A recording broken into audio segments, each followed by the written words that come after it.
Welcome to Top Shift 145. It's a review of 2024. If you looked at the state of the game last year about this time, you probably wouldn't be feeling so upbeat about my favourite space sim. Elite Dangerous was not in a good place in January 2024. Right at the beginning of the year, we were seriously speculating that this would be the final year, because we knew that there was an update coming regarding the Thargoid War, but at the time, Frontier were in the middle of a downsizing operation, and a lot of the well-known faces that we knew were leaving the company. So all the way through the beginning of January, we were trying to work out whether or not the game was going to be put into maintenance mode, or whether it was even going to be sunset.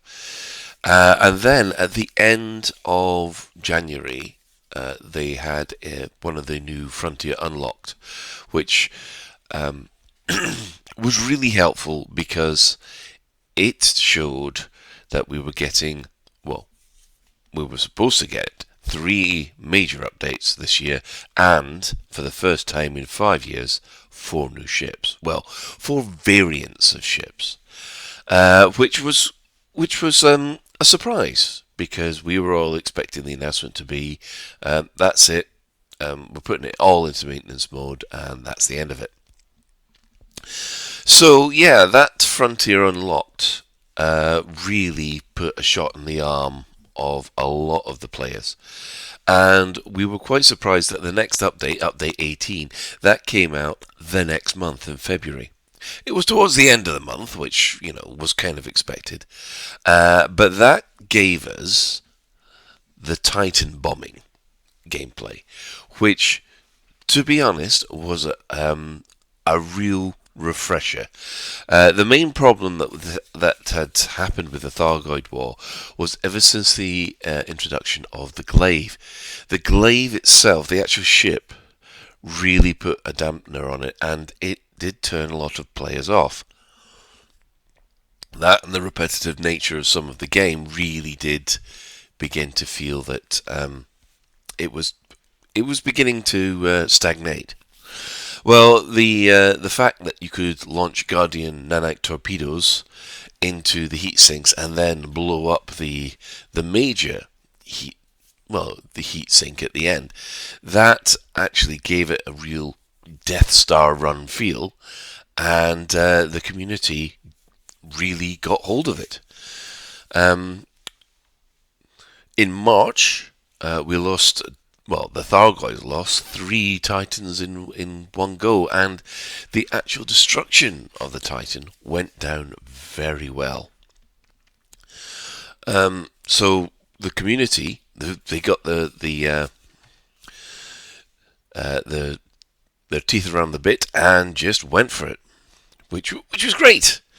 But Frontier didn't stop there, because in April, due to the destroyed Thargoids, we were able to scavenge bits, and Frontier gave us the new SCO drive, because we had to pull together bits of Titan components. And that really, and I mean really, revolutionised the game. The SCO drive, once it was introduced, took away, I think, 90% of the game's grind.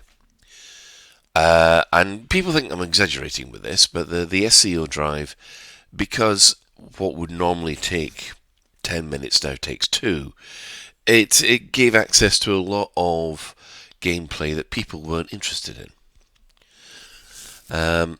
Unfortunately, in April, there was also the issue with the ARCs restructures, where prices in the ARC store in some cases doubled and maybe even tripled. We can understand why they did this. It is a sore point in the community, but yeah, it can be.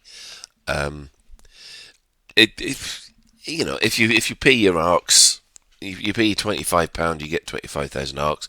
You just don't. You can get about two, maybe 3 skins for that now, which yeah.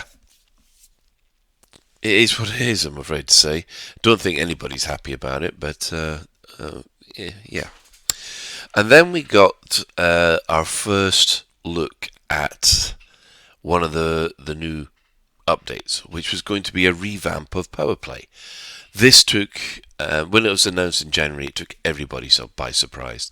And due to the nature of Powerplay 1, there was a lot of skepticism about it, myself included. And we saw a lot of superficial and graphical updates because of this, but people were more interested in the mechanics of Powerplay 2. So it didn't, to begin with, it didn't light people's imagination. In May, we finally got the first new ship, which was the Python Mark II. And to tell you the truth, it was an absolute killer of a combat ship. I'm still using it now. But to call it a variant of the Python is a bit of an understatement, because the only thing this Python has in common with the Python Mark I is the cockpit, which, each their own. Frontier rebalanced the war effort to again, because people were stopping alerts too easily. Not that it helped with the progress of the Thargoid War. And then the Type 8 was announced. That was the next ship, which was going to be a trader. In June, not much happened. There was a lot of speculation about where things were going. But then there was some speculation because Powerplay 2 had been initially slated for summer. And it seemed that it was slipping, and it was slipping quite badly. So I think they put in an event where they said, "Oh, the president's planet has basically undergone a major crunch, and we need efforts," which effectively delayed Powerplay. And you could tell that something had happened, because our progress at taking out the Thargoid Titans just slowed to a crawl. Admittedly, there were more of the more difficult systems to get rid of, because there were hundreds and hundreds of control systems to wipe out. But eventually, at the end of July, the next Thargoid Titan was destroyed. That actually brought things up to 5, because we'd actually managed to wipe one out in May. August was interesting because we had the Type 8 arrive. The Type 8 update also included the new engineering rebalance, which, to be honest, it'd been in the works for years, but we hadn't heard anything about it. So people had just chalked it up to Frontier's, "Oh, we're listening to the community, but we're not doing anything about it," kind of attitude for a few years ago.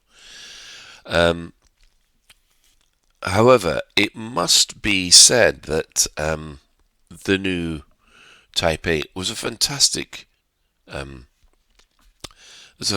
trader, and it looked completely different. Again, the only thing it had in common with other ships was the cockpit, so hardly much of a variant, really. The next Titan of Indra was Thor was destroyed, and also this other radio show called Lave Radio that hit 500, which was nice. The one thing was that all this time, as Powerplay was told that we were told they were working on Powerplay, it's pretty obvious that it slipped well past its September date or summer target date. But to be honest, I think a lot of the community weren't that bothered at the moment, because the Thargoid Wars did seem, because we were destroying Titans, it did seem to hold people's attention. And the SCO drive did help. So that meant, Lave Radio, we hit episode 500, which was astounding, considering that we didn't even think we'd reach episode 500. In September, the Thargoids turned around and attacked Shinra Tadedra, which was a major fight. It took all resources away from the current hitting of the Thargoids. But Shinrata Dedra, for those of you who don't know, it's the Pilots Federation's home system, was successfully defended, and we managed to push back the Thargoid threat.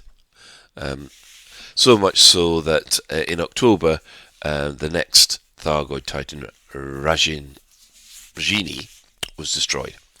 But also coming in October, approximately 3 months late, was Powerplay version 2, and also the next ship, which was an explorer, the Mandalay, which everybody thought looked fantastic. And it is a ship which people still rave about, even though it's, 3 months old. Yes, so Powerplay 2 went down fantastically well. There were some modifications made from the original proposal. Some compromises were made in order to for the player base to see, to give it more accessibility.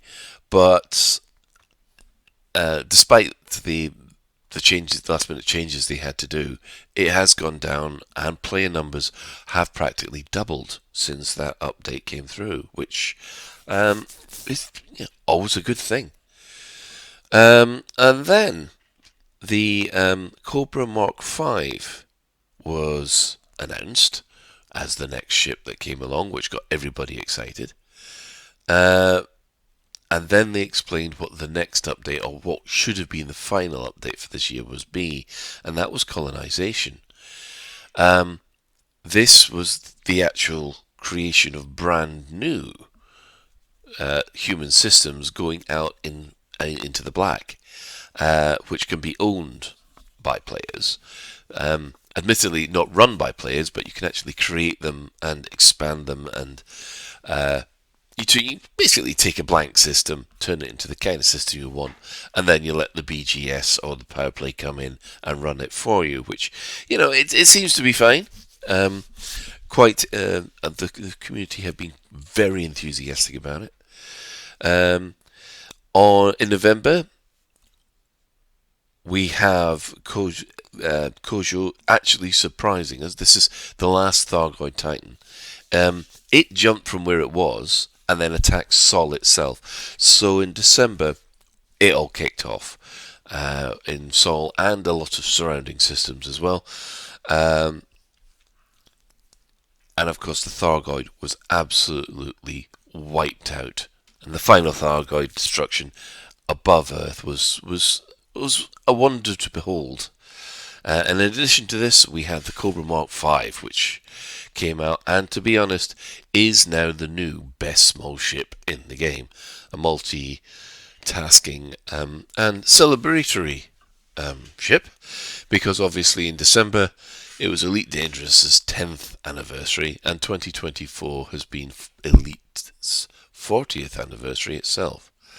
So overall, thinking back over the entire year, this has been probably one of Elite Dangerous's best. Ever since the release, or the Horizons release, which took us completely by surprise. It does leave Elite in a lot better position, and with the community having a lot more confidence in both Frontier and in the game itself. Some of the functionality that's coming in Colonization has been stuff that people have been crying out for years, and it's going to be interesting, the direction that they take it in. We do know that there is another roadmap coming, so in 2025, the Frontier Unlock show, which has been an absolute success, because even though Elite Dangerous only gets about a 10-15 minute slot, it gives people just the right amount of information that is needed, and it keeps the confidence in the game spot on, instead of playthroughs and things like that, which didn't seem to gel all that well. So yes, we get a new roadmap for 2025, which will come out at the end of January. And hopefully for Elite Dangerous in the future, we'll have plenty going. Personally, there's a couple of things that I'm hoping that they'll do in 2025. I'm hoping that, first of all, they crack down on some notorious bugs which have creeped into the game. And secondly, I do hope they take crime and punishment, give that another pass, and also on foot exploration could do with just a touch up. To be honest, there's a couple of things about on foot exploration which I think needs a little bit of a pass at. As far as new functionality is concerned, well, how long do you want, really? You could have things to do with the Guardians. You could have on foot VR. I know that's a long shot, and another long shot would be in-ship interiors. But yeah, I don't know what's coming next, but I'm actually looking forward to what they announce because they've managed to surprise us in 2024, and I hope that they'll do the same in 2025.